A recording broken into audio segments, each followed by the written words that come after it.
नमस्कार दोस्तों, स्वागत है आपका स्टडी फॉर सिविल सर्विसेज में। फ्री वीडियो के लिए चैनल को तुरंत सब्सक्राइब कर लीजिए और नोटिफिकेशन को जरूर ऑन कर लेना। हमारा फ्री वाला टेलीग्राम ये वाला ग्रुप जरूर से जरूर ज्वाइन कर लीजिएगा।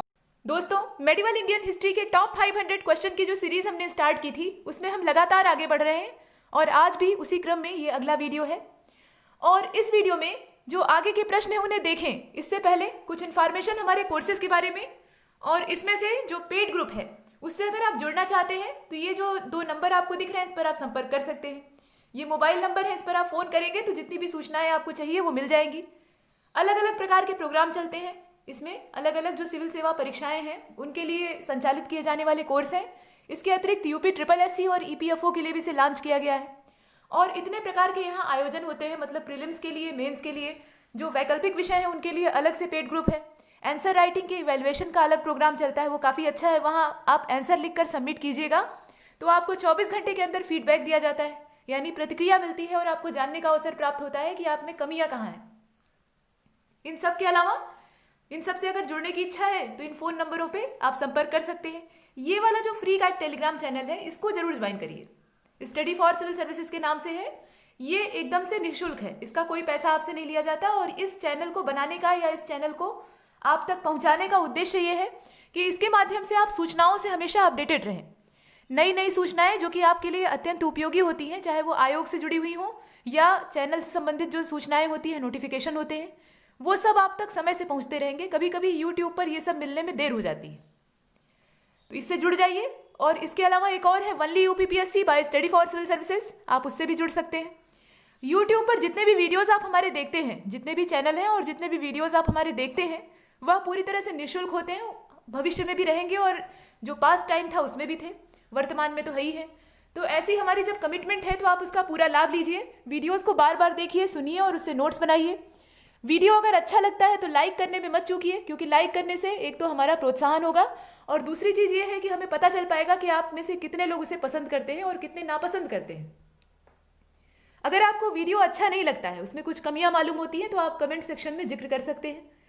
ये कुछ बातें हैं। और ट्विटर पे आजकल हमारा चैनल काफ़ी सक्रिय है, तो हमारी सक्रियता में योगदान दीजिए। विभिन्न प्रकार के कार्यक्रम वहाँ चलते हैं, उससे जुड़े रहिए। आगे बढ़ते हैं और प्रश्नों को देखते हैं। और यह जो आप देख रहे हैं यह चैनल का लोगो है और ये वेबसाइट है, तो इस वेबसाइट पर भी आप सर्च कर सकते हैं। यहाँ भी विभिन्न प्रकार की जानकारियाँ ही आपको मिलेंगी। क्वेश्चन नंबर 101 हमारे सामने है और इसमें जलालुद्दीन फिरोज खिलजी के बारे में जानकारी दी हुई है। यह जो 4 स्टेटमेंट आप नीचे देख रहे हैं ये सभी जलालुद्दीन फिरोज खिलजी के बारे में है। अब आपको इन्हें देखकर यह बताना है कि इसमें से करेक्ट कौन सा है। तो दोस्तों, जलालुद्दीन फिरोज खिलजी यह खिलजी कबीले का तुर्क था, मतलब इसकी जो जाति है वो तुर्क की थी। 1290 से लेकर 1296 ये शासन करता है। इसकी जो टोटल अवधि है वो कितनी है, 1290 से लेकर 1296, मतलब 1290 से लेकर 1296 AD तक इसका शासन रहता है। और यह कबीले, जो खिलजी कबीला था उसका तुर्क था और यह अफगानिस्तान में निवास करते थे, मतलब इनका जो मूल स्थान था या मूल निवास स्थान था वो अफगानिस्तान था। और इसके पूर्वज इल्तुतमिश के शासनकाल में भारत आए थे। इसके जो पहले की पीढ़ी के लोग थे वो इल्तुतमिश के समय में ही भारत आ गए थे, ऐसा नहीं था कि ये नया आया था, ये काफ़ी पीढ़ियों से यही रह रहा था। और इसके बाद जलालुद्दीन ने बलबन के शासनकाल में अपनी सेवा शुरू की। जलालुद्दीन का जो राजनीतिक कैरियर है वो बलबन के शासनकाल से स्टार्ट होता है, उसमें ये अपनी सेवा देना शुरू करता है। और इसका राजनीतिक उत्कर्ष अगर देखा जाए तो वो कैकुबाद के समय में होता है। कैकुबाद जब राजा बनता है, मतलब सुल्तान बनता है, तो उस समय इसकी जो पॉलिटिकल महत्वाकांक्षाएं होती हैं वो तेजी से आगे बढ़ने लगती हैं और उसी समय ये राजनीति के शिखर पर पहुंचता है। और इसके पीछे एक जिम्मेदार ये शासक भी रहता है कैकुबाद, क्योंकि ये अयोग्य था, इसके अंदर शासन करने की काबिलियत नहीं थी। और कैकुबाद ने इसे समाना से बुलाकर आरिज मुमालिक नियुक्त किया था, मतलब कैकुबाद इसे महत्वपूर्ण पद से नवाजता भी है, तो इसे बुलाकर वो आरिज मुमालिक के पद की उपाधि से सम्मानित करता है और ये एक तरह का पद होता था। तो इस पद पे इसकी नियुक्ति होती है और इसे शाइस्ता खां की टाइटल दी जाती है। तो यहाँ ये महत्वपूर्ण है, देखिए जलालुद्दीन फिरोज खिलजी को शाइस्ता खां की टाइटल दी जाती है और यह जो टाइटल है, मतलब यह जो उपाधि है, इसको देने वाला शासक था कैकुबाद और इसे जो पद सौंपा गया था वो था आरिज मुमालिक। तो ये कुछ जानकारी है। और इसके बाद क्यूमर्स की हत्या करके 13 जून 1290 को कैकुबाद द्वारा बनाए गए पूर्ण या ये समझ लीजिए कि पूर्ण तो नहीं था, ये अपूर्ण था, अधूरा, जिसे कि कीलूगढ़ या किलोखरी का महल कहा जाता था। वहां पर अपना राज्याभिषेक करवाता है और 1 वर्ष तक वहीं रहता है, क्योंकि दिल्ली की जनता जलालुद्दीन का शासन स्वीकार करने को तैयार नहीं थी। कहने का मतलब ये है कि कैकुबाद की ही शरण में पलकर ये बड़ा होता है, मतलब समझदार होता है और राज्य करने योग्य हो जाता है। और जब ये अपनी पूरी सामर्थ्य हासिल कर लेता है तो उसके अंदर महत्वाकांक्षाएं जागती हैं। और इसके बाद ये 13 जून 1290 को कैकुबाद द्वारा ही बनाए गए एक स्थापत्य में अपना डेरा जमा लेता है और वहीं अपना एक तरह से कोरोनेशन करवा लेता है, मतलब राज्याभिषेक करवा लेता है। लेकिन दिल्ली आने की इसकी हिम्मत नहीं होती है, दिल्ली की जनता इसे कभी एक्सेप्ट नहीं करेगी, ऐसा वो जानता है, इसलिए नहीं आता है। लेकिन 1 वर्ष के बाद, 1 वर्ष राज्याभिषेक का वहीं बीत जाता है। उसके बाद दिल्ली के कोतवाल और अन्य व्यक्तियों के आमंत्रण पे ये दिल्ली पहुंचता है। तो इस प्रकार की इसकी कहानी है, इसका बैकग्राउंड है। अब यहां जो जानकारी दी है उसको देखिए। हिज पॉलिटिकल राइज बिगन इन बलबन्स टाइम। जो बातें आपने सुनी है सबका इसमें जिक्र होगा और उसी की सहायता से आप सही उत्तर तलाशेंगे। तो देखिए, हिज पॉलिटिकल राइज बिगन इन बलबन्स टाइम। बलबन के समय में इसका जो राजनीतिक उत्कर्ष है यानी पॉलिटिकल राइज है वो स्टार्ट होता है। इसके बाद जो सेकंड वाला है उसमें कहा गया है कि ही असेंडेड थ्रोन इन दिल्ली इन 1292। 1292 में यह दिल्ली के थ्रोन पर आसीन होता है, दिल्ली के थ्रोन पर आसीन होता है। वैसे तो इसका जो कोरोनेशन है वो पहले ही हो चुका है। आप जानते हैं कि 1290 में, 13 जून 1290 में ये किलोखरी में अपना राज्यारोहण करवाता है। इसके बाद he became sultan at age of 70। 70 वर्ष की आयु में ये सुल्तान बनता है। जब रिटायरमेंट की उम्र आती है तब ये सुल्तान बनता है, ऐसा दिया हुआ है। इसके बाद जो चौथा है उसमें कहा गया है, फोर्थ वाला स्टेटमेंट, कि he adopted a liberal policy towards thrives and thugs. माफ कीजिएगा, थीव्स एंड ठग्स, मतलब जो ठग होते थे और जो थीफ होते थे, और यहाँ पे बहुवचन है इसलिए थीव्स लिखा हुआ है। तो जो चोर और ठग होते थे उस समय के, उनके साथ ये लिबरल पॉलिसी अपनाता है, कठोरता वाला नियम लागू नहीं करता है। ये एक कमी थी। अपराध में अगर बढ़ोतरी हो रही है तो इसका मतलब ये है कि कानून जो है वो ढीला है या उसमें लचीलापन ज़्यादा है। तो कानून कठोर होना चाहिए। आम नागरिकों के लिए वो लचीला भले ही हो, लेकिन जो इस तरह के जघन्य अपराधी हैं उन्हें यथोचित दंड मिलना चाहिए। लेकिन यहाँ पे जलालुद्दीन फिरोज खिलजी ये काफ़ी इस मामले में दयालु हो जाता था, तो ये लिबरल पॉलिसी को फॉलो करता है। कुल मिलाकर ये 4 स्टेटमेंट हैं। आपको ये बताना है कि करेक्ट कौन सा है। प्रश्न आपने देख लिया, ये विकल्प देख लीजिए। ऑल का भी ऑप्शन है, सभी सही हो सकता है, या इसमें से कुछ ठीक हो सकता है। तो इसका जो सही आंसर है इस प्रश्न का वो होगा सी वाला। सी का मतलब ये है कि तीसरा और चौथा इसमें सही है। जो सही हो उसकी तलाश करनी है, तो तीसरा और चौथा इसमें ठीक है, लेकिन तीसरा सही है और चौथा सही है, लेकिन पहला दूसरा दोनों गलत है। इसमें जो फर्स्ट स्टेटमेंट है वो गलत है और सेकंड वाला भी गलत है। इसमें कहा गया था, पहले वाले स्टेटमेंट को जरा ध्यान से देखिएगा, इसमें कहा गया था कि इसका जो पॉलिटिकल राइज है वो बलबन के टाइम में शुरू होता है, उसमें प्रारंभ होता है। ऐसा नहीं है। इसका जो राजनीतिक उत्थान था वो किसके समय में आरंभ होता है? कैकुबाद के समय में शुरू होता है, ये हम जानते हैं। तो यहाँ बलबन नहीं होगा बल्कि कैकुबाद होगा। इसके बाद बलबन तो किसी को सिर ही नहीं उठाने देता था। बलबन के समय में कोई अगर इतनी महत्वाकांक्षा लेकर बढ़ेगा तो उसको कुचलने की पूरी तैयारी रहती थी, क्योंकि बलबन जो था वो तुर्कान चहलगानी का सदस्य था। वो जानता था कि अगर सिर उठाने दिया जाएगा तो वो उसे ही निगल जाएंगे, इसलिए उसके समय में ये संभव नहीं था। हालांकि ये बलबन के समय में भी सक्रिय रहता है, लेकिन कैकुबाद के समय में इसे अवसर मिलता है, इसे अपनी महत्वाकांक्षाएं पूरी करने का एक चांस मिलता है और उसे वो पूरा भी करता है।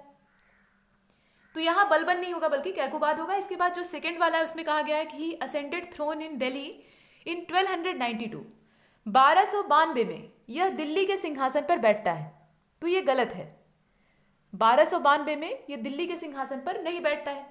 सही कौन कौन सा है? 70 वर्ष की आयु में सुल्तान बनता है और यह जो चोर और ठग होते हैं, यानी जो थीव्स होते हैं और जो ठग्स होते हैं, उनके साथ लिबरल पॉलिसी को अपनाता है। ये सही बात है। तो इसका जो आंसर है वो कौन सा होगा? सी वाला होगा, 3 and 4 ओनली। एक्सप्लेनेशन देख लीजिए। Jalaluddin Firoz Khilji's political rise began in time of Kaiqubad, वही चीज है। During the time of Kaiqubad ही was appointed as subedar of Samana. इसे समाना का सूबेदार नियुक्त किया गया और सिर जहांदार, जो कि एक रॉयल बॉडीगार्ड की पदवी होती थी या टाइटल होती थी, वो इसे प्रदान की गई। मतलब ये एक तरह का पद होता था। After Nizamuddin slaughter, Kaikubad called Jalaluddin to Samana and appointed him as subedar of बरन।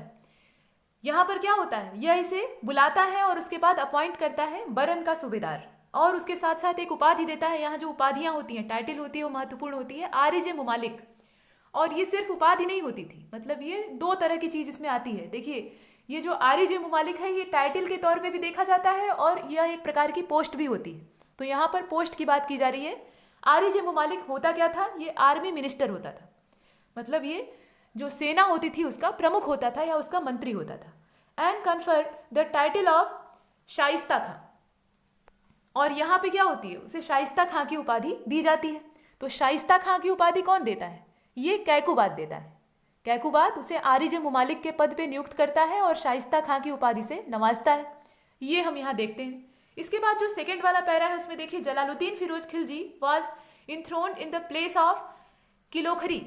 ये जो किलोखरी नाम का स्थान है, इसे कीलूगढ़ के नाम से भी जानते हैं। तो यहाँ एक महल था जो कि अपूर्ण था, अधूरा बना हुआ था, उसे कैकुबाद ने ही बनवाया था, लेकिन वो आधा था। तो उस आधे बने हुए महल में ये अपना कोरोनेशन करवाता है, यानी राज्याभिषेक करवाता है। वो तारीख थी, यहाँ तारीख आप देख लीजिए, 13 जून 1290 ईस्वी। और आफ्टर 1 ईयर, 1 साल के बाद ये दिल्ली पहुंचता है। वहाँ इसे इनविटेशन मिलता है वहाँ के कोतवाल के द्वारा। कोतवाल का नाम देख लीजिए, फखरुद्दीन है। और इसके अलावा अन्य जो बड़े बड़े लोग होते हैं वह भी इसे इन्वाइट करते हैं। इसकी असली समस्या क्या थी, ये क्यों जाकर किलोखरी में छिप गया था, क्योंकि इसे लगा कि दिल्ली की जनता इसे सपोर्ट नहीं करेगी, इसे स्वीकार नहीं करेगी, और इसी वजह से ये वहाँ से दूर रहता है। लेकिन बाद में इसे इन्विटेशन मिलता है। On reaching Delhi he express his reverence for Balban and refuse to sit on his throne. Delhi पहुंचकर इसने क्या किया, इसने कूटनीति से काम लिया। इसने बलबन के प्रति अपनी वफादारी जाहिर की और उसके बाद सिंहासन पर आसीन हुआ। तो ये काम 1290 के बाद ही हो जाता है, 1292 तक इसके लिए वेट नहीं किया जाता। तो इसलिए वो वाला कथन गलत हो जाता है। इसमें 2 पैरा थे जिसमें कि जलालुद्दीन फिरोज खिलजी के बारे में जानकारी दी हुई थी, और इसे हमने विस्तार से देखा। इसका आंसर होगा सी। आगे चलते हैं। क्वेश्चन नंबर 102 को देखिए। With reference to Jalaluddin Firoz Khilji consider the following statement. फिर से जलालुद्दीन फिरोज खिलजी के बारे में कुछ स्टेटमेंट है। तो देखिए, इसमें जो स्टेटमेंट दिए हैं उन्हें देखकर आपको बताना है कि इसमें से कौन सा नॉट करेक्ट है।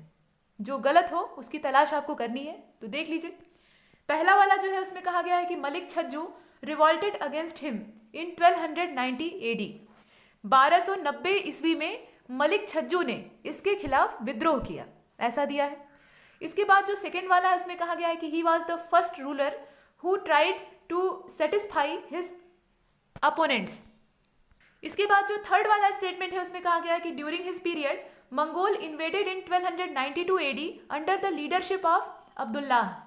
मंगोलों का जो इन्वेशन था भारत पर या इस क्षेत्र पर, सल्तनत राज्य जिसे कहा जाता था, तो इस डायनेस्टी पर जो आक्रमण था मंगोलों का वो 1292 ईस्वी में होता है, ऐसा दिया हुआ है। और उस समय उनका लीडर, मंगोलों का जो लीडर था वो अब्दुल्लाह नाम का व्यक्ति रहता है, ये दिया हुआ है। इसके बाद जो चौथा वाला है उसमें कहा गया है कि ही कैप्चर्ड रणथंभौर इन 1290 AD। इसने रणथंभौर पर अधिकार कर लिया था 1290 ईस्वी में। यहाँ पर कुछ जानकारियां हैं, 1290, 1292 ऐसे ही सन दिए हुए हैं, और इसमें अलग अलग रिवोल्ट और उसके अलावा जो आक्रमण हुए थे इसके समय में उसकी जानकारी दी हुई है। तो देखिए दोस्तों, ये दिल्ली का पहला सुल्तान था जलालुद्दीन फिरोज खिलजी। 1290 से लेकर 1296 इसका पूरा दौर था।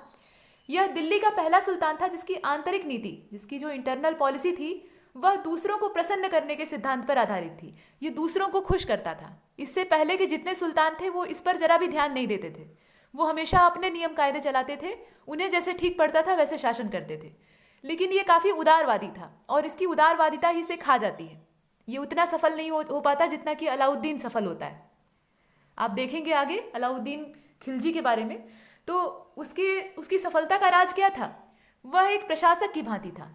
प्रशासक की भांति उसके अंदर कठोरता भी थी, लचीलापन भी था और कठोरता भी थी। एक प्रशासक होने का जो गुण होता है उसमें कठोरता की मात्रा ज़्यादा होनी चाहिए और लचीलापन थोड़ा सा कम होना चाहिए।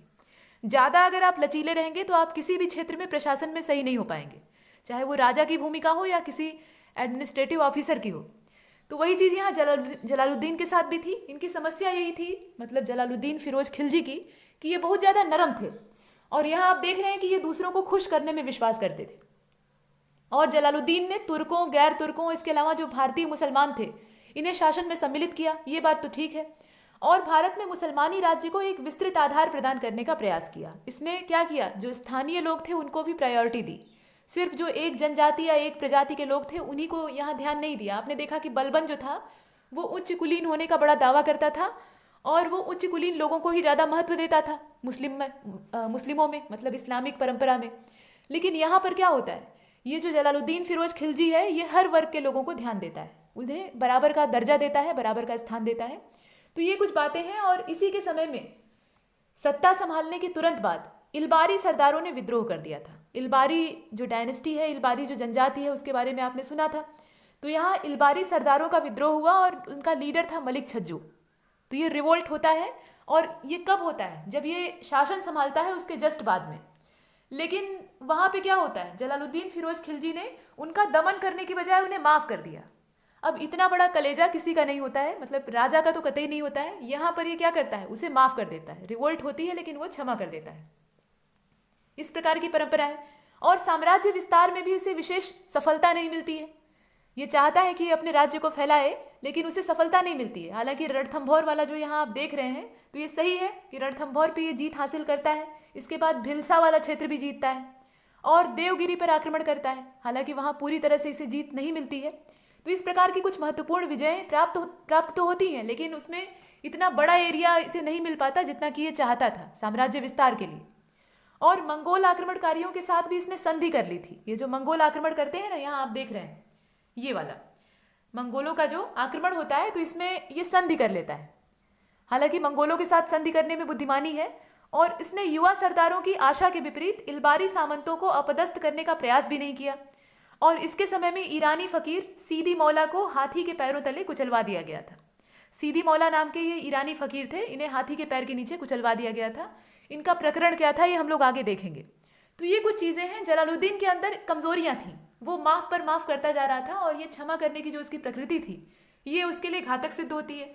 तो यहाँ जो स्टेटमेंट दिए हैं इन्हें देख लीजिए और इसमें ये विकल्प है। प्रश्न आपके सामने है, ऑप्शन आपके सामने है, नॉट करेक्ट आपको खोजना है। तो इसमें जो आंसर होगा वो होगा सी, अर्थात 4 ओनली। इसमें जो चौथा है वो नॉट करेक्ट है। इसमें दिया है कि ही कैप्चर्ड रणथंभौर इन 1290 AD। तो आइए देखते हैं एक्सप्लेनेशन क्या कहती है। इन 1290 AD सूबेदार मलिक छज्जू ऑफ कड़ा या कड़े मानिकपुर इसे कहा जाता था या कड़ा के नाम से भी जानते हैं। तो कड़े मानिकपुर का सूबेदार था मलिक छज्जू। वो 1290 में रिवोल्ट करता है यानी विद्रोह करता है इसके खिलाफ एंड वॉज डिफीटेड। इसके बाद वो डिफीटेड हो जाता है। जलालुद्दीन पॉर्डन्ड हिम, जलालुद्दीन ने क्या किया, उसे माफ कर दिया and send him to Multan, और उसे मुल्तान भेज दिया। ये बात आती है।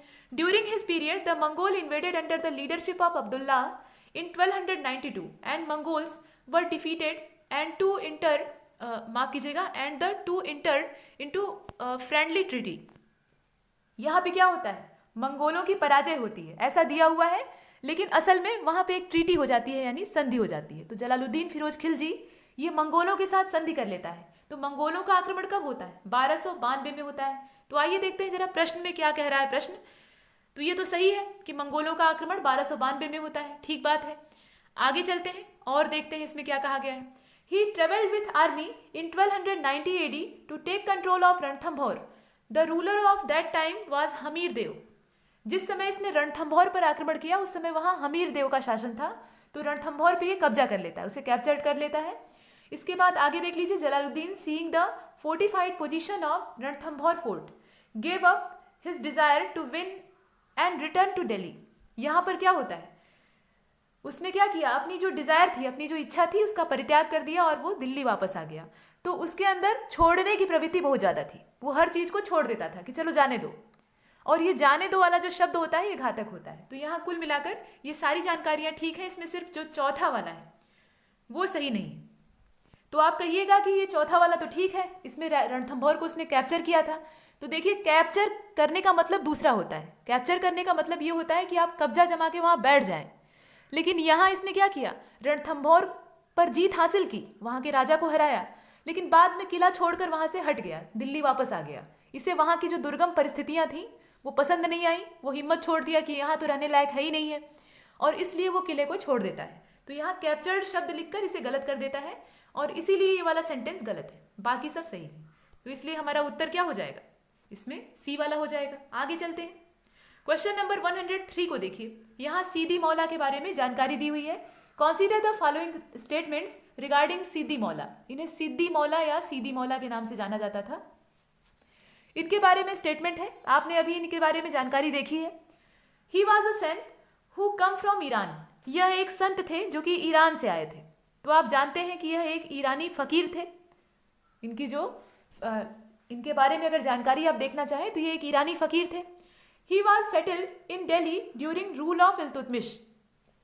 इल्तुतमिश के शासनकाल में ये दिल्ली में सेटल हो गए, मतलब यहीं आकर निवास करने लगे, रहने लगे। He used to run a huge khanqah. यहाँ पर कहा गया है कि he used to run a huge khanqah. और इसके बाद जो फोर्थ वाला है उसमें कहा गया है कि Jalaluddin curse him with an elephant and got him killed. मतलब वही हाथी के पैर तले कुचलवाने की बात कही गई है। तो हाथी के पैर तले इसे इन्हें जो सीदी मौला नाम के फकीर थे, इन्हें कुचलवा दिया गया और उसके बाद उन्हें मरवा डाला गया। तो स्वाभाविक है, यहाँ पहले के समय में इसी प्रकार से दंड दिया जाता था। फांसी की सजा कम ही होती थी, या तो हाथ पैर काट कर छोड़ देते थे, या आंखें निकलवा लेते थे, या हाथी के पैर के नीचे रखवा देते थे।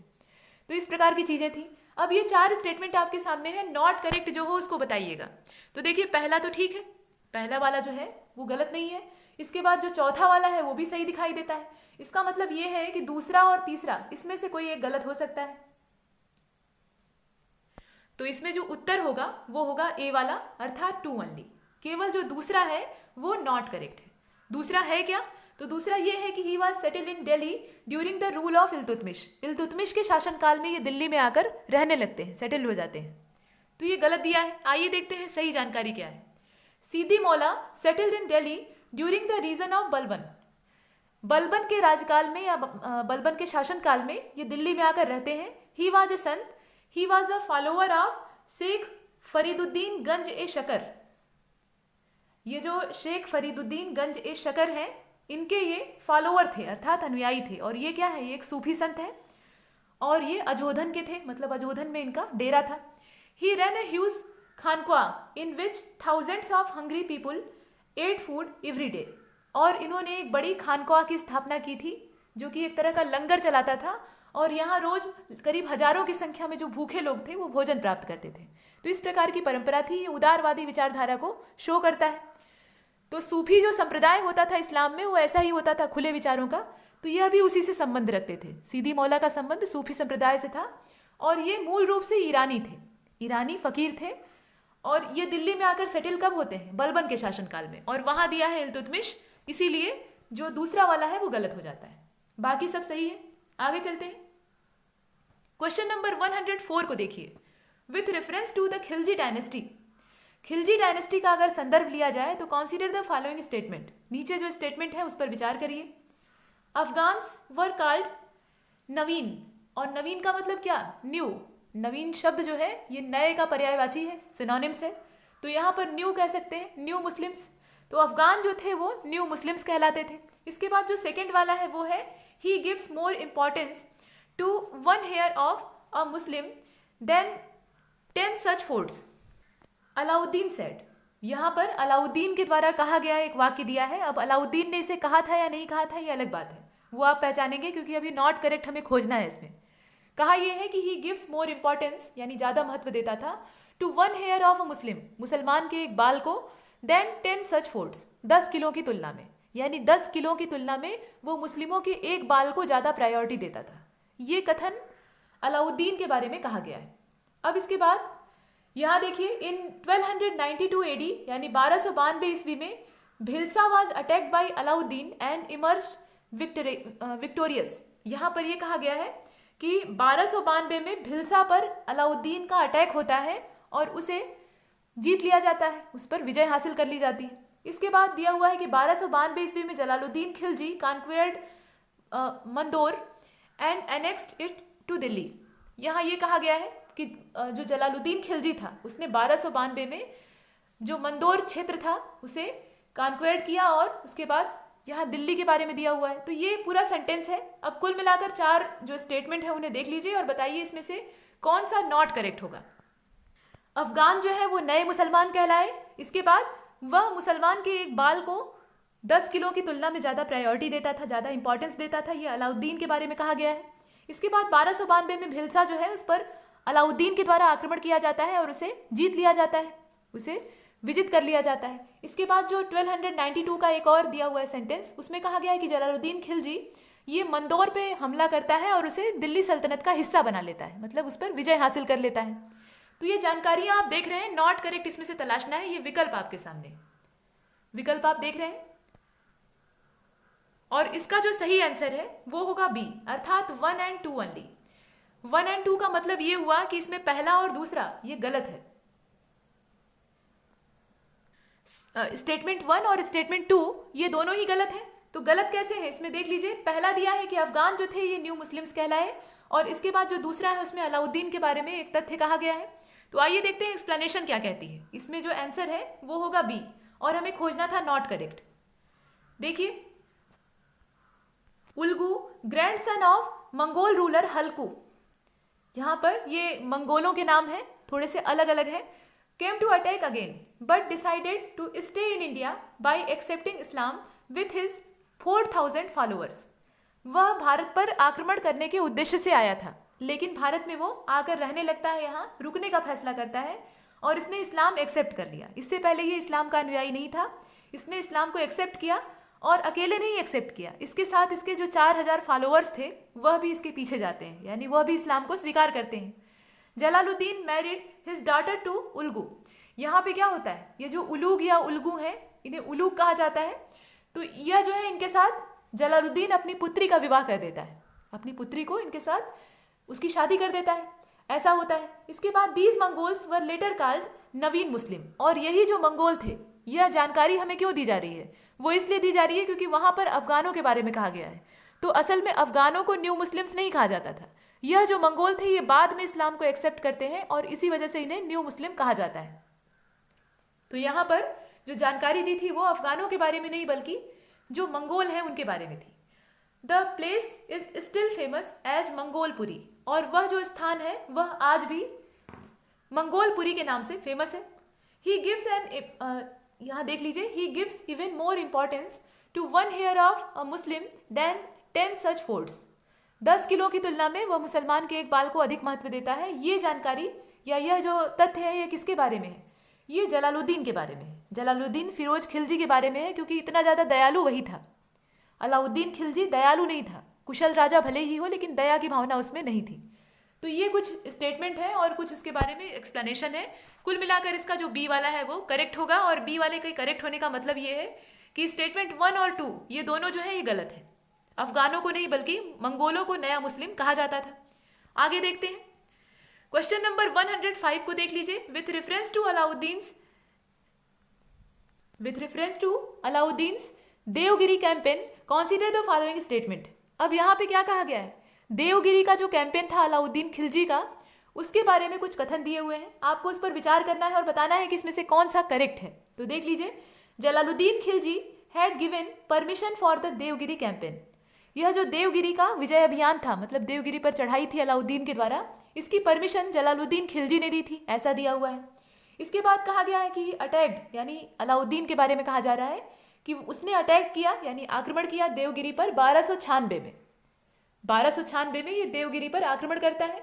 और उस समय जो थर्ड वाला स्टेटमेंट है उसको देख लीजिए, उस समय देवगिरी का राजा शंकर देव रहता है। इसके बाद जो फोर्थ वाला है उसमें कहा गया है कि Alauddin attack Devagiri for the purpose of expanding the rule. साम्राज्य के विस्तार के लिए, अपने शासन के विस्तार के लिए यह देवगिरी पर हमला करता है, ऐसी जानकारी दी हुई है। अब आपको ये बताना है कि इन 4 स्टेटमेंट में से कौन सा करेक्ट है, जो सही हो उसकी तलाश करनी है, और ये आपके विकल्प है। क्वेश्चन आपके सामने है, ऑप्शन आपके सामने है, सभी सही हो सकता है या इसमें से कुछ ठीक हो सकते हैं। देख लीजिए और बताइए। और इसका जो सही आंसर है वो होगा बी वाला, यानी सिर्फ दूसरा सही है। दूसरा वाला जो है इसमें करेक्ट है, इसका बी वाला ऑप्शन सही होगा। तो आइए देखते हैं दूसरा अकेले कैसे सही हो सकता है, जिसमें कहा गया है कि यह देवगिरी पर हमला करता है कब, 1296 में। देखिए, Alauddin sought permission from sultan Jalaluddin to invade Chanderi. Alauddin ने सुल्तान जलालुद्दीन से जो परमिशन प्राप्त की थी वह चंदेरी पर चढ़ाई करने के लिए थी, देवगिरी पर नहीं। But without the permission of sultan he appointed Malik Alaul Mulk. यहाँ देख लीजिए, ये नाम है, पूरा बड़ा सा नाम है, मलिक अलाउल मुल्क। इसे ये अपॉइंट करता है। अलाउद्दीन खिलजी यहाँ पर जलालुद्दीन की परमिशन के बिना, जलालुद्दीन उसको परमिशन किस चीज़ की देता है? चंदेरी पर चढ़ाई करने की परमिशन देता है।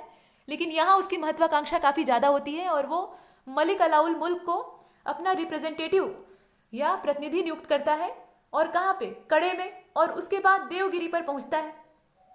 चंदेरी और भिलसा से होता हुआ, चंदेरी पर चढ़ाई करने गया था तो चंदेरी और भिलसा से होता हुआ ये कहाँ पहुँच जाता है? देवगिरी पहुँच जाता है।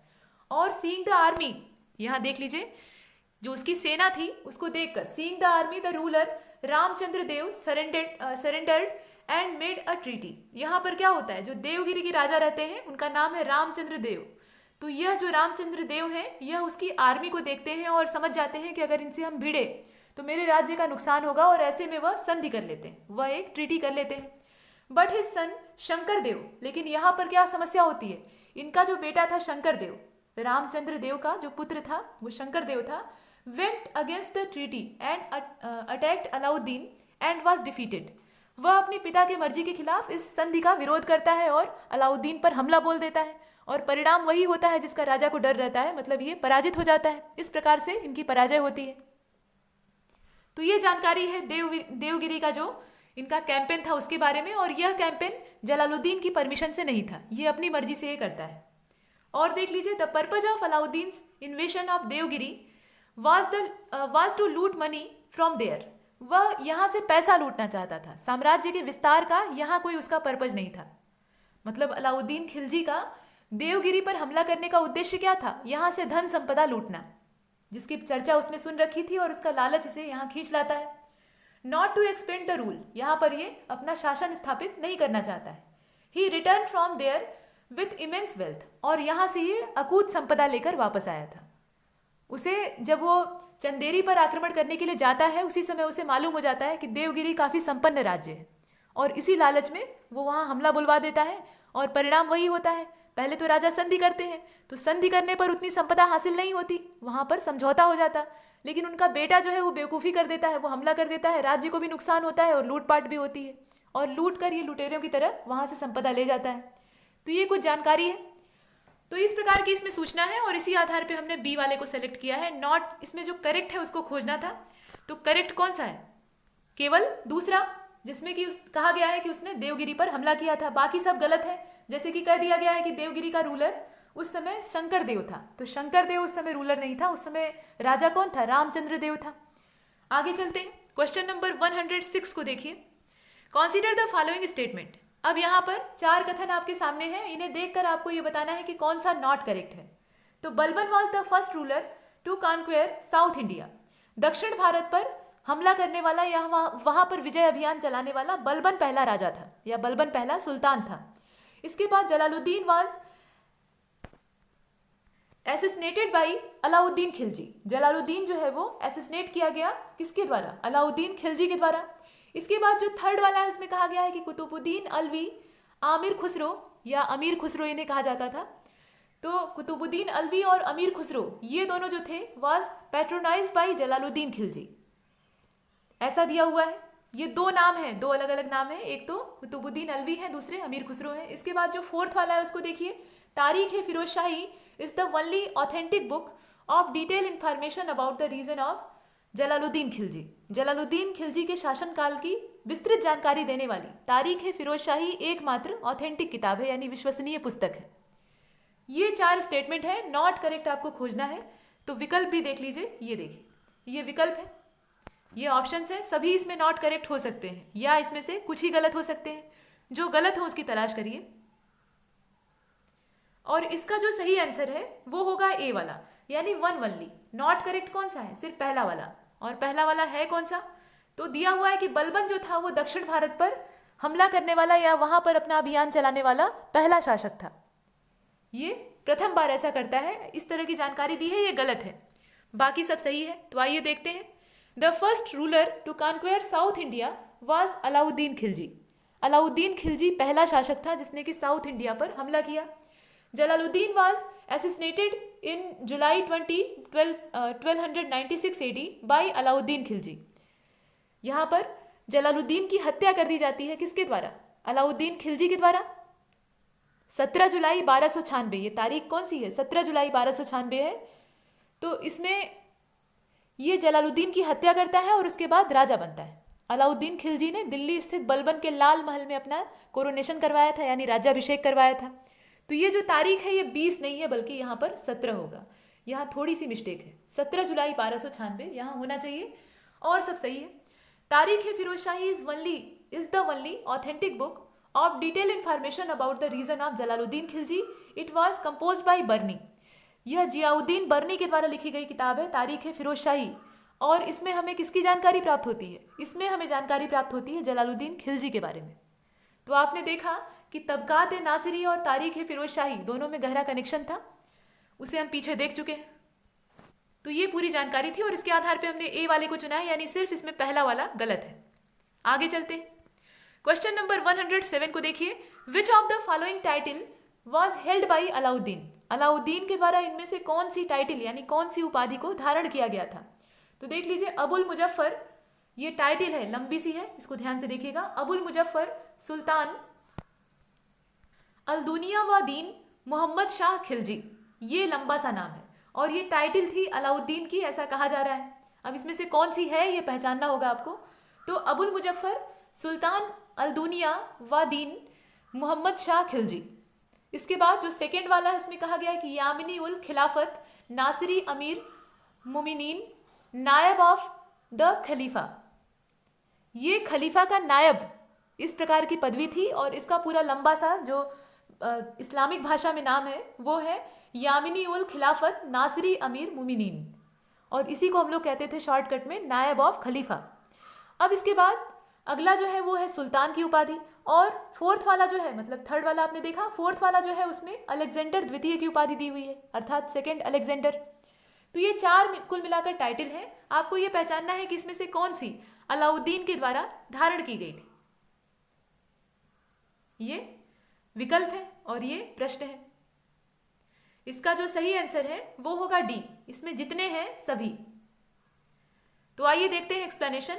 Alauddin held the title of Abul Muzaffar sultan अल दुनिया व दीन मोहम्मद शाह खिलजी। इसके अलावा यामिनी उल खिलाफत नासिरी अमीर मुमिनीन यानी नायब ऑफ खलीफा। इसके बाद सेकंड अलेक्जेंडर, ये सब उपाधि उसी की है, यहाँ आप देख रहे हैं। इसके अलावा और भी है, सिकंदर ए सानी, यह भी जो टाइटल थी वह भी इसने हेल्ड की थी। यहाँ देख लीजिए, अमीर खुसरो के ग्रंथ के बारे में दिया हुआ है, ये इनका नाम है, और नाम क्या है? खजाइनुल फुतूह। ये जो नाम आप देख रहे हैं खजाइनुल फुतूह इसे कहा जाता है। तो इस किताब में अमीर खुसरो ने इसे एक अलग टाइटल से संबोधित किया है।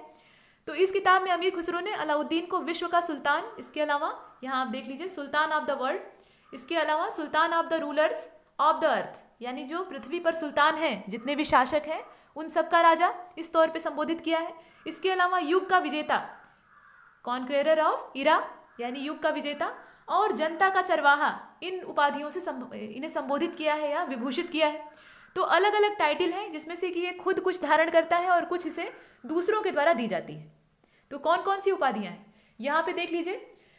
नासिर अमीन उल मुमिनीन है, यामिन उल खिलाफत है, ये सब जो टाइटल है ये खुद धारण करता है अपने से, और दूसरों के द्वारा जैसे कि अमीर खुसरो के द्वारा खजाइनुल फुतूह में इसे संबोधित किया जाता है विश्व के सुल्तान के तौर पे, पृथ्वी के शासकों के सुल्तान के तौर पे, युग के विजेता के तौर पे, जनता के चरवाहे के तौर पे, इस तरह से इसे संबोधित किया जाता है। इस प्रकार की टाइटल दी जाती है। तो ये सारी टाइटल इसी की हैं, ढेर सारी हैं, इन सभी को याद रखना है।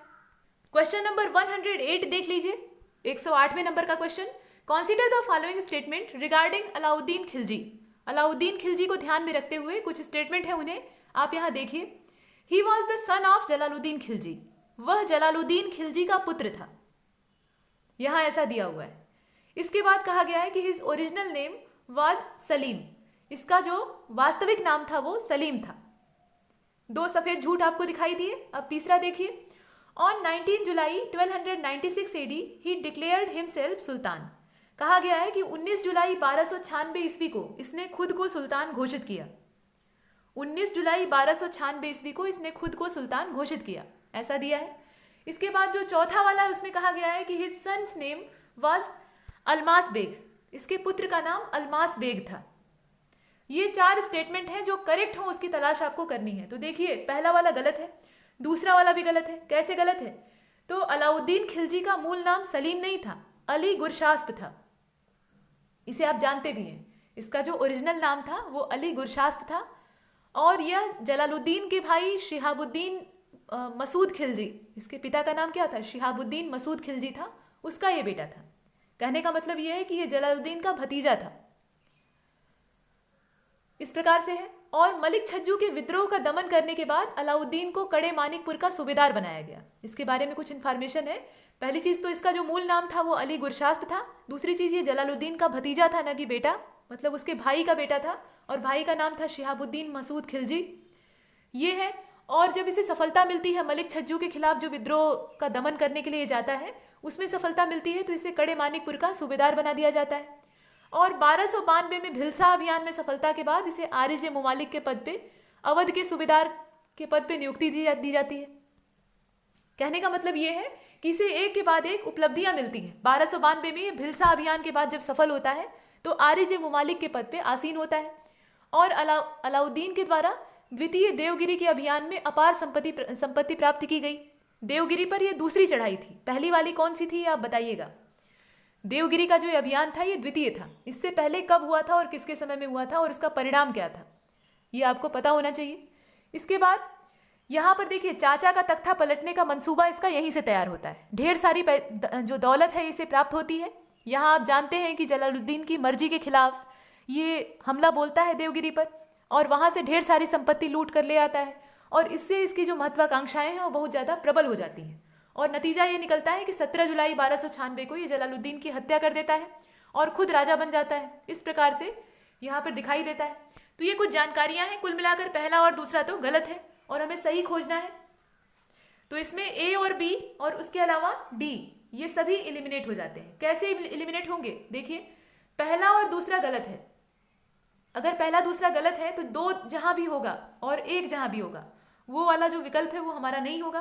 तो 2 इसमें मौजूद है, इसका मतलब ये वाला नहीं होगा। 2 इसमें भी है, इसका मतलब ये भी नहीं होगा। और ऑल वाले विकल्प में 1 और 2 दोनों होंगे तो वो भी नहीं हो सकता। इसका मतलब क्या है? उत्तर हमारा सी होगा। मतलब तीसरा और चौथा इसमें सही है। सी वाला इसका जो ऑप्शन है वो ठीक है। इसके पुत्र का नाम अल्मास बेग था और यह खुद को सुल्तान डिक्लेयर करता है 19 जुलाई 1296 को। 17 जुलाई को यह हत्या करता है और उसके 2 दिन बाद यह अपने आप को सुल्तान डिक्लेयर करता है। ये चीज़ें हैं। हालांकि सुल्तान बनने के बाद भी इसका रास्ता साफ नहीं होता है। जो प्रजा है वो इससे घृणा करती है। घृणा क्यों करती है? क्योंकि जलालुद्दीन काफ़ी उदार शासक था। आपने देखा कि वो बार बार जो अपराधी हैं उन्हें भी क्षमा कर देता है। तो इस प्रकार के शासक की इमेज लोगों के मन में काफ़ी अच्छी बनी हुई थी और उसकी हत्या करने की वजह से लोग इससे नफरत करते हैं। ये कुछ बातें हैं। बाद में वो सारे विद्रोहियों को दबाकर उन पर शासन करता है। ये एक निरंकुश शासक था। ये किसी भी चीज़ को नहीं मानता था। जो शरिया या शरीयत नाम का कानून होता है, इस्लामिक कानून होता है, उसको भी ये फॉलो नहीं करता था।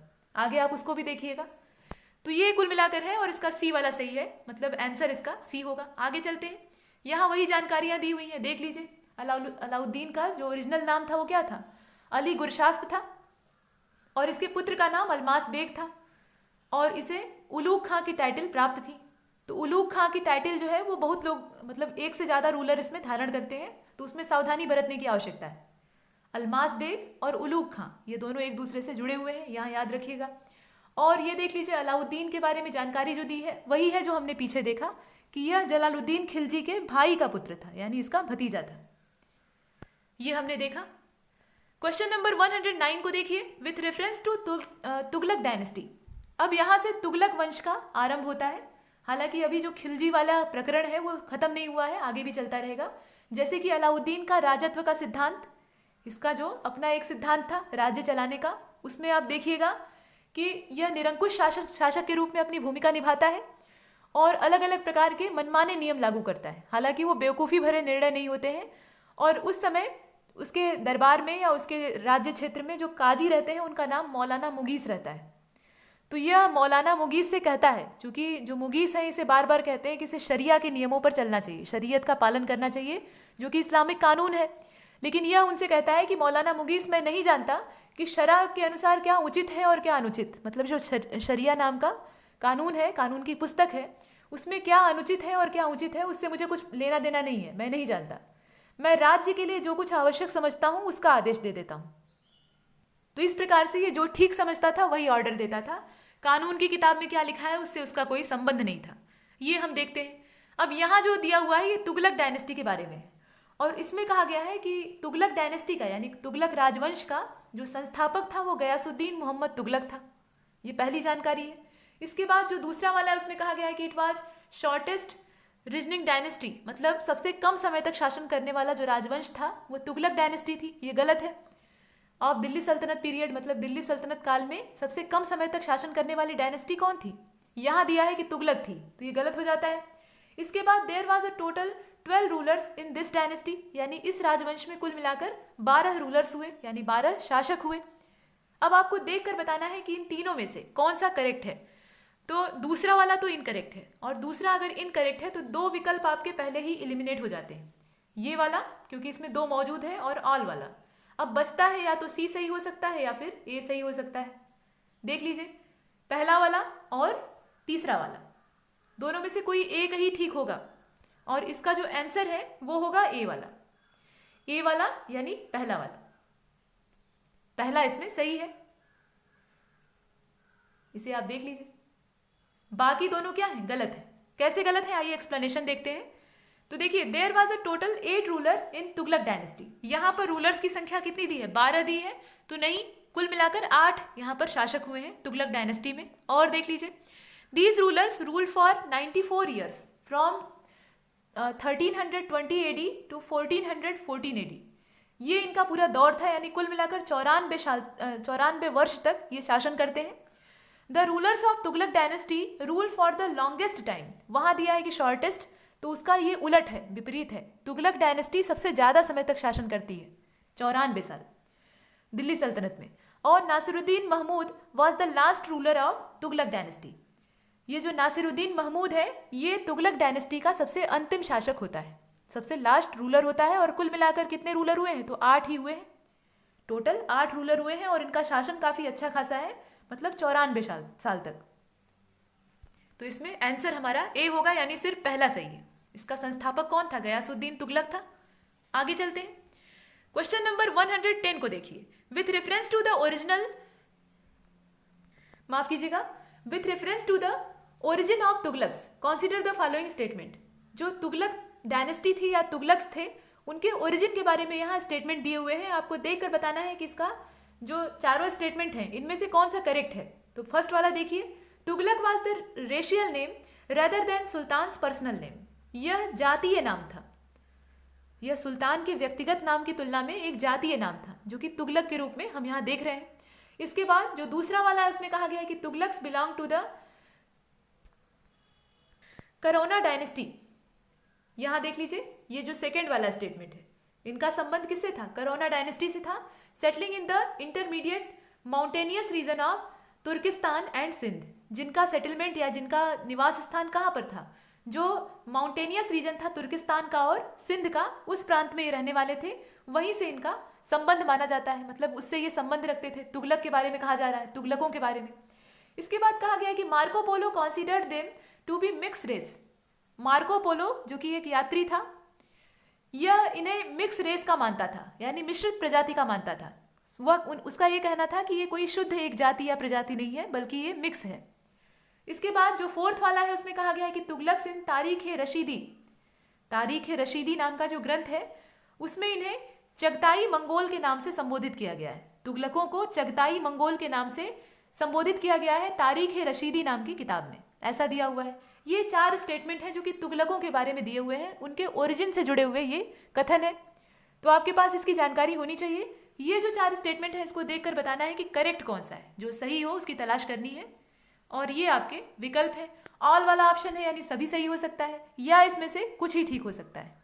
देखकर बताइए। तो देखिए, मार्को पोलो ने इन्हें मिश्रित जाति का माना है, सही बात है। 1320 से लेकर 1414 तक इनका पूरा रूल रहता है। इनके बारे में जान लीजिए। 1320 से लेकर, तुगलक डायनेस्टी की बात हो रही है, 1320 से 1414 ये इनका पूरा शासनकाल है। सबसे ज़्यादा समय तक ये शासन करते हैं 94 साल तक। और दिल्ली सल्तनत के काल में तुगलक शासकों में सबसे अधिक, मतलब ये तुगलक वंश जो है ये सबसे अधिक समय तक शासन करता है, ये बात आप जानते ही हैं। और नासिरुद्दीन महमूद ये इसका अंतिम शासक था।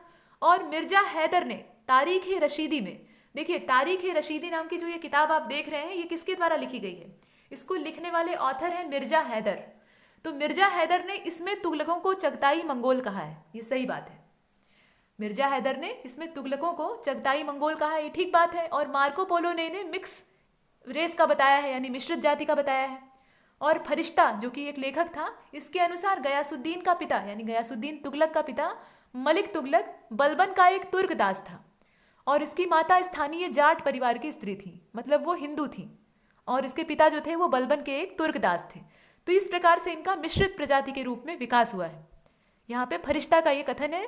और अलग अलग जो राइटर्स हैं या जो यात्री हैं उनके अपने अपने विचार हैं। तो ये कुछ हमने देखा। अब उसके आधार पर आप बताइए कि इसमें से सही कौन सा होगा। ये तारीख ए रशीदी वाला ठीक है, ये वाला भी ठीक है। अब बचता है 2। तो तीसरा चौथा सही है। और तीसरे चौथे के सही होने का मतलब ये है कि इसमें बी, सी और डी में से कोई भी सही हो सकता है।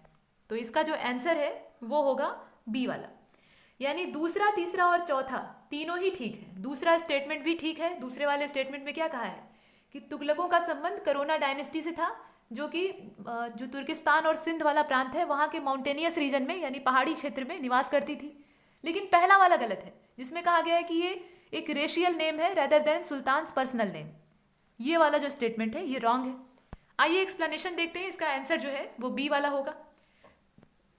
Tughlaq was the personal name of sultan, not racial. ये रेशियल नहीं था बल्कि पर्सनल नेम था सुल्तान का। Ibn Battuta describe the Tughlaqs as being of the Qarauna dynasty who settle in intermediate mountainous region of Turkistan and Sindh. यहाँ पर इस प्रकार का जो व्याख्यान है वो देने वाला व्यक्ति कौन था? इब्न बतूता था। आप देखेंगे कि मोहम्मद बिन तुगलक के शासनकाल में ये काजी बनता है दिल्ली का, और बाद में वहाँ पे इसके ऊपर आरोप लगते हैं और इसे इसे चीन भेज दिया जाता है। दिल्ली से ये चीन चला जाता है राजदूत के तौर पे। तो इस प्रकार की जानकारी आगे मिलेगी। तो ये जो सूचना है जिसमें ये कहा गया है कि ये इंटरमीडिएट माउंटेनियस रीजन में जो तुर्किस्तान और सिंध वाला प्रांत था, वहाँ रहने वाले जो करोना डायनेस्टी के लोग थे उनसे संबंध रखते थे, ऐसा कहना था इब्न बतूता का। इसके बाद जो सेकेंड वाली लाइन है उसको देख लीजिए। इसमें कहा गया है कि Marco Polo consider them to be of mix caste, मतलब यहाँ पे मिश्रित जाति के थे। मिश्रित जाति के कैसे थे? इनके पिता जो थे, यहाँ गयासुद्दीन तुगलक की अगर बात करें जो कि इसका फाउंडर था इस डायनेस्टी का, तो उसके पिता एक तुर्क दास थे जो कि बलबन के अधीन थे, और इसकी माता एक जाट थी। तो यहाँ पर मिश्रित प्रजातियों का मेल दिखाई देता है। Which father Tatar and mother were Indian. यहाँ पर ये कहा गया है कि इसके पिता जो थे वो एक तातार थे और इसकी जो माता थी वो ये एक इंडियन थी, जाट महिला थी।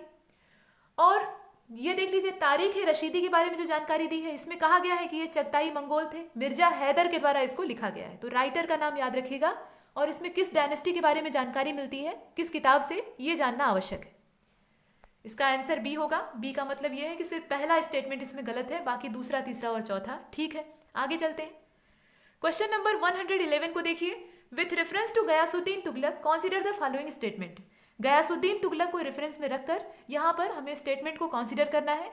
कुल मिलाकर 4 स्टेटमेंट हैं और इसमें अलग अलग जानकारियां दी हैं, और ये जानकारियां किससे संबंधित हैं? गयासुद्दीन तुगलक से संबंधित है, जिसका शासनकाल 1320 से लेकर 1325 तक रहता है। गयासुद्दीन तुगलक के बारे में कुछ जानकारी ले लीजिए, तब इन स्टेटमेंट्स को देखिए। 1320 से लेकर 1325 इसका पूरा दौर रहता है। और इस दौर में ये करता क्या है? तो गयासुद्दीन तुगलक 1320 में सिंहासन पर बैठता है। यह सुल्तान कुतुबुद्दीन मुबारक खिलजी के शासनकाल में उत्तर पश्चिमी जो सीमांत प्रांत है वहाँ शक्तिशाली गवर्नर नियुक्त किया गया था। इसे गवर्नर बनाया गया था। और अलाउद्दीन की कठोर नीति के विपरीत आप देखते हैं कि अलाउद्दीन खिलजी बहुत कड़ी नीतियां अपनाता है, तो उसके विपरीत इसने उदारता की नीतियां अपनाई। इसने रस्म मियान और मध्यपंथी नीति का अनुसरण किया, उसे फॉलो किया। रस्म मियान का मतलब ये होता है कि उदारवादी, जो उदारवादी या खुले विचारों वाली नीतियां होती हैं, रूल्स और रेगुलेशन होते हैं, उसको इसने फॉलो किया। और गयासुद्दीन तुगलक ने 1321 में यानी 1321 ईस्वी में एडी में तेलंगाना अभियान किया। तेलंगाना अभियान का मतलब यह है कि राजधानी जो उसकी है वारंगल, वहां पर हमला किया। और यहाँ के शासक प्रताप रुद्रदेव ने स्वयं को सल्तनत से अलग कर स्वतंत्र घोषित किया था। तो गयासुद्दीन ने क्या किया, इसने प्रताप रुद्रदेव को पराजित कर वारंगल को दिल्ली सल्तनत में फिर से मिला लिया। मतलब यहाँ पे एक अच्छा काम ये करता है राज्य विस्तार के क्षेत्र में कि वह वारंगल को अपने राज्य में मिला लेता है। मतलब एक शासक के तौर पे ये इसकी सफलता है, ये हम देखते हैं। और इसके बाद 1324 में जाजनगर कहाँ पे है, उड़ीसा में है। यहाँ का सफल अभियान ये जूना खां के नेतृत्व में करवाता है। राजमुंदरी अभिलेख के बारे में आप आगे देखिएगा तो उसमें जूना खां, जिसे कि उलूग खां कहा जाता है, उसे दुनिया का खान कहा गया है, उसे पूरे वर्ल्ड का खान कहा गया है। ऐसा उल्लेख हमें राजमुंदरी अभिलेख से प्राप्त होता है। तो ये सब जानकारियां हैं और इसमें गयासुद्दीन तुगलक के बारे में हमें कुछ इन्फॉर्मेशन मिलती है। लेकिन इसमें जो जानकारियां यहाँ दी हैं उसको देखते हैं पहले। He assume the title of Ulugh Khan, यह उलूग खां की उपाधि को धारण करता है, ऐसा दिया है। इसके बाद कहा गया कि he was Indian by birth, यह जन्म से भारतीय था। इसके बाद he was the first ruler to become unanimous sultan in medieval Indian history. और इसके बाद जो फोर्थ वाला उसमें कहा गया है कि he receive the rules first emblem royal, इसे पैरसोल कहा जाता था, from the khalifa of Baghdad. तो ये 4 जानकारियां हैं। अब आपको बताना है कि इसमें से कौन सा करेक्ट है। ये चारों जो इन्फॉर्मेशन दी हुई है, जिसमें कि पहले वाले में कहा गया है कि इसने उलूग खां की उपाधि को धारण किया था, इसके बाद कहा गया है कि ये जन्म से भारतीय था, इसके बाद कहा गया है कि ये पहला रूलर था जो कि एक अनेमियस सुल्तान बनता है मेडिवल इंडियन हिस्ट्री का। और इसके बाद चौथी जानकारी जो है उसको भी आप देख लीजिए। जो करेक्ट हो उसकी तलाश आपको करनी है। विकल्प आपके सामने है, ये 4 विकल्प है, सभी सही हो सकता है या इसमें से कुछ ही ठीक हो सकता है, देख कर बताइए। और इसका जो सही आंसर है वो होगा बी वाला। बी का मतलब ये है कि दूसरा और तीसरा इसमें सही है, दूसरा सही है और तीसरा सही है।